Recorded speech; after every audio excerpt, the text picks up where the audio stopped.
Welcome to Top 5, where we count down things. I'm your host, Ayaz Akhtar.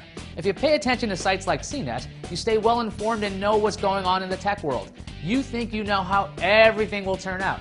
But that's not always the case. Sometimes the unexpected happens. Today, we're counting down the top 5 surprise tech hits. At number 5, netbooks. Remember these things? For a short while, netbooks were all the rage. The Asus EPC ushered in the netbook age. These laptops could do little more than browse the web, hence the name. Some had tiny screens. The most important thing about netbooks was the price. They were super cheap. Sure, these computers couldn't do much, but who could complain when these laptops cost a few $100?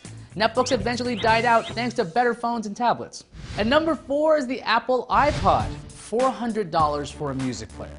You're out of your mind, Apple. Out of your mind. The music player market was well established in 2001. I'm not talking about the digital music player market, I'm talking about the music player market. Sony was one of the leaders in the field. Digital music players were using solid-state memory like your phone does and could hold a handful of songs. Apple used a tiny 1.8-inch spinning hard drive for its 5-gigabyte iPod, claiming it could hold about 1,000 songs in your pocket.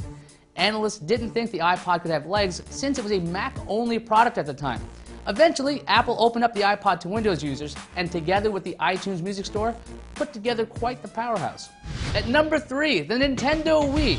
How often do we think Nintendo is down for the count? A lot. We thought the same thing back when the Nintendo Wii was introduced. Microsoft and Sony were running the show.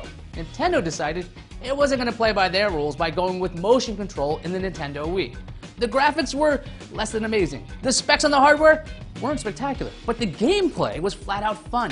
The Nintendo Wii was very difficult to purchase at launch because it was the it product. These days, Nintendo's down for the count, right? They can't ever come back, right?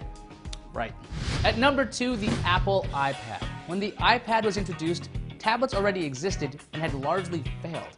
Why on earth would it succeed now? Reactions to the iPad's introduction were mixed as well.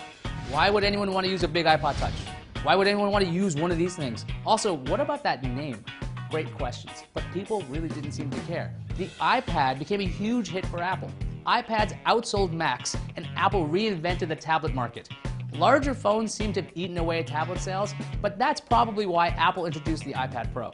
At number 1, the Samsung Galaxy Note. When the original Samsung Galaxy Note was introduced, it was described to have an absolutely gigantic screen. 5.3 inches. That's insane. Well, it was insane in 2011. That was really unusual. It also included a stylus, which seemed like an odd choice at the time.